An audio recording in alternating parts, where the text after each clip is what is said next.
Sometimes the people you miss the most are the people who hurt you the most, and that confuses you. Because logically, you know they weren't good for you. They disappointed you. They drained you. They made you overthink everything. So why do you still miss them? Why does your mind keep returning to people who brought you pain? Let's go deeper. Missing someone is not always about the person themselves. Sometimes it's about the emotional experience attached to them. The attention, the intensity, the feeling of connection, and even when the relationship was unhealthy, those emotions still felt real. Now imagine this. Someone gave you moments of closeness, but also moments of distance, moments where you felt important, and moments where you felt ignored. And without realizing it, your emotions became attached to the unpredictability, because inconsistency creates emotional intensity. Your mind keeps chasing the good moments, even after the painful ones. Now here's something important. The brain remembers emotional highs very strongly, especially when they were unpredictable. That's why you replay memories selectively. You remember the late-night conversations, the attention, but your mind minimizes the stress, the confusion, the emotional exhaustion. Now let's go deeper. Sometimes you don't actually miss the person.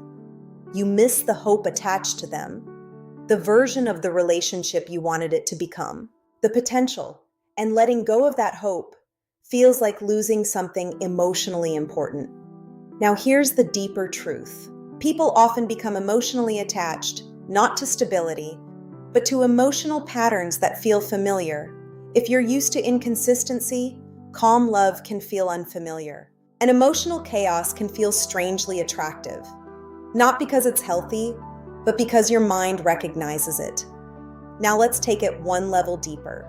Missing someone who hurt you can also come from unfinished emotions. No closure, no clear ending, no real understanding of what happened. And the mind hates unfinished emotional stories, so it keeps going back, trying to solve something emotionally that no longer exists physically. Now here's what makes this difficult. When you miss someone toxic, you start questioning yourself. Why do I still care? What's wrong with me? But here's the truth. There's nothing strange about missing emotional impact. Humans get attached to experiences, even painful ones. Now what can you do? First, separate the person from the feeling. What exactly do you miss? Them? Or how they made you feel sometimes?